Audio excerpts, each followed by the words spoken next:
नमस्कार दोस्तों, आपका हमारे इस YouTube चैनल श्री हरि बोल में बहुत बहुत स्वागत है। दोस्तों, आज हम माघ महात्म के 5वें अध्याय का श्रवण करेंगे। इस कथा को सुनने से इंसान के सभी पाप नष्ट हो जाते हैं। कथा सुनने से पहले दोस्तों, अगर आपने हमारे इस YouTube चैनल को सब्सक्राइब नहीं किया है तो इस चैनल को सब्सक्राइब करें, बेल आइकन दबाएं ताकि हमारी नई वीडियो की नोटिफिकेशन आप तक सबसे पहले पहुंचे। इस वीडियो को लाइक और शेयर भी जरूर करें। इतनी कथा कहकर थोड़ी देर शांत रहने के बाद वशिष्ठ जी ने कहा, हे राजन, भगवान दत्तात्रेय से कार्तवीर्य ने माघ महात्म सुनने के लिए जो प्रयत्न किए थे उनको मैं अब तुम्हें सुनाता हूँ। उन दिनों भगवान दत्तात्रेय जी सह पर्वत पर निवास कर रहे थे। तब महिष्मती के राजा कार्तवीर्य ने जाकर उनसे निवेदन किया, हे देवेश, मैंने समस्त धर्म श्रवण किए हैं, अब आप माघ स्नान के फल का वर्णन करें। दत्तात्रेय जी बोले, हे राजन, मैं तुम्हें इतिहास बताता हूँ जो ब्रह्मा जी ने नारद को सुनाया था। इस भारत भूमि में जो प्राणी माघ स्नान नहीं करते उनका जन्म अकारथ ही है। व्रत, दान, तप, यज्ञ आदि सबसे भगवान श्री हरि उतने प्रसन्न नहीं होते जितने माघ स्नान से होते हैं। जैसे सूर्य के सामने कोई तेज नहीं टिकता, वैसे ही माघ स्नान के सामने कोई अन्य कर्म नहीं टिकता। प्राणी को चाहिए कि वह भगवान श्री हरि को प्रसन्न करने की इच्छा से माघ स्नान अवश्य करे। मनुष्य का शरीर हाड़, मांस और रुधिर का एक ढांचा है। यह मूत्र, विष्ठा आदि दुर्गंधों से युक्त रहता है। वृद्धावस्था, शोक, विपत्ति आदि से घिरा है। मानव देह रोगों का घर है। प्राणी का स्वभाव स्वयं संतप्त रहना और दूसरों को संताप देना है। पुरुष लोभ, मोह, क्रोध, निंदा, ईर्ष्या, बैर आदि से पूर्ण है। प्राणी सत्व, तम, रज आदि तीनों दोषों से घिरा रहता है। वह संभवतः अधम की ओर अग्रसर होता है। प्राणी का शरीर अंत में नाश को प्राप्त होता है। उसमें कीड़े पड़ जाते हैं, विष्ठा या भस्म बन जाता है या कुत्ते, श्रृंगल आदि का आहार होता है। इस प्रकार का मानव शरीर पाने वाला जीव यदि माघ स्नान ना करे तो उसका शरीर धारण करना ही व्यर्थ है। माघ स्नान से प्राणी के समस्त संचित पाप नष्ट हो जाते हैं। ब्राह्मण होकर भी जो विष्णु भगवान से प्रेम नहीं करता वह उसी प्रकार नष्ट होता है जैसे अयोग्य को श्राद्ध, ब्राह्मण विहीन क्षेत्र, आचार रहित कुल नष्ट होते हैं। कपट से भरा धर्म, क्रोध के द्वारा तपस्या, कृत संकल्प न होने के कारण ज्ञान, अभिमान से सुनी हुई कथा नष्ट होती है। गुरु पर अविश्वास करने वाला ब्रह्मचारी और मंद अग्नि में डाली हुई आहुति, अकेले किया गया स्वादिष्ट भोजन स्वतः नष्ट होते हैं। कन्या बेचकर एवं कंजूसी द्वारा संचित धन शुद्ध एवं दरिद्री का यज्ञ नष्ट करते हैं। जिसका अभ्यास छूट जाए वह विद्या, सदा झगड़ा करने वाला राजा, रोजी कमाने के उद्देश्य से की गई तीर्थ यात्रा तथा व्रत स्वतः नष्ट हो जाते हैं। चुगली तथा झूठी वाणी, संशय, मंत्र जाप, व्याकुल चित्त से किया गया जप नष्ट होते हैं।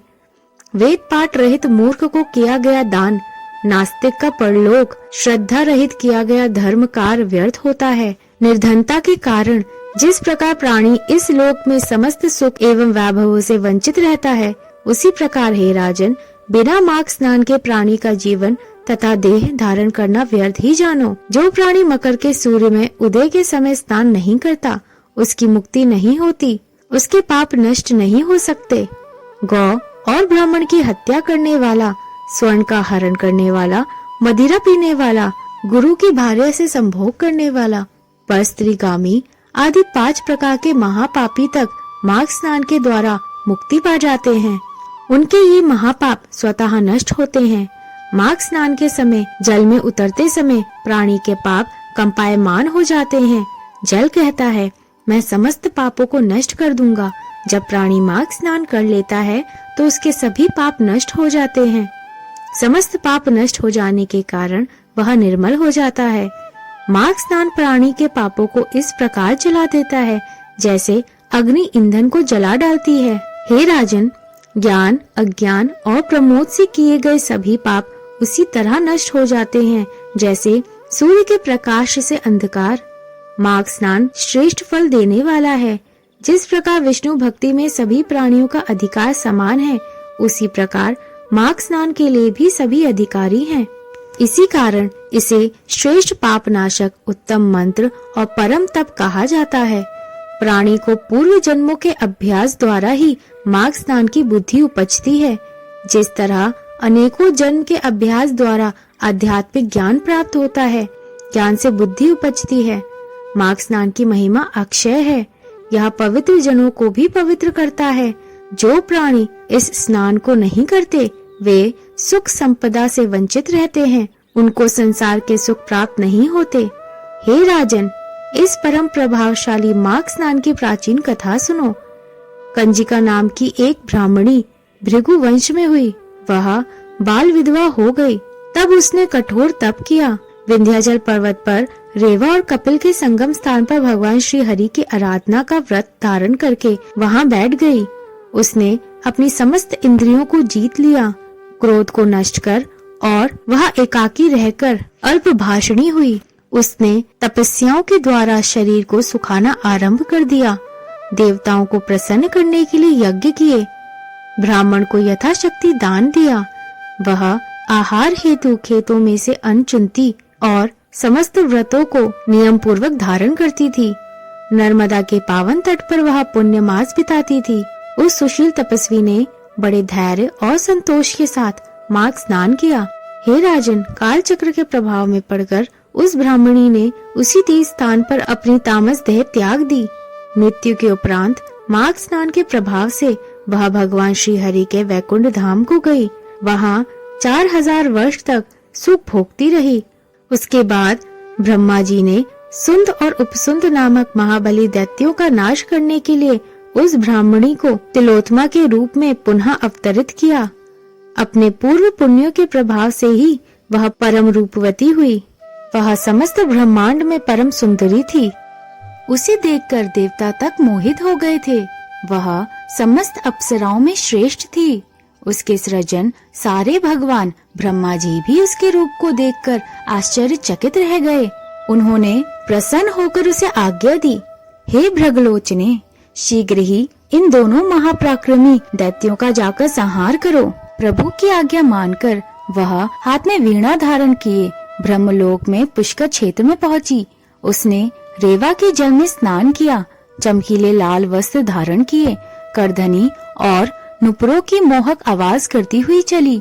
उसने गले में मोतियों की माला और कानों में लटकने वाले कुंडल पहने। तादवी के फूल चोटी में गूथे। अशोक वृक्ष के नीचे बैठकर उसने वीणा बजाकर मधुर लय में गाना शुरू किया। इस परम सुंदरी को जब नितांत अकेली मधुर स्वर में गाता उन दैत्यों के सेवकों ने देखा तो अपने स्वामियों को जाकर सूचना दी। दूतों ने प्रसन्न हो सुंद और उपसुंद से कहा, हे दैत्य राजों, यहीं पास अशोक वन में एक परम सुंदरी नितांत अकेली बैठी वीणा पर गा रही है। उसका स्वरूप बहुत ही मनोहर है।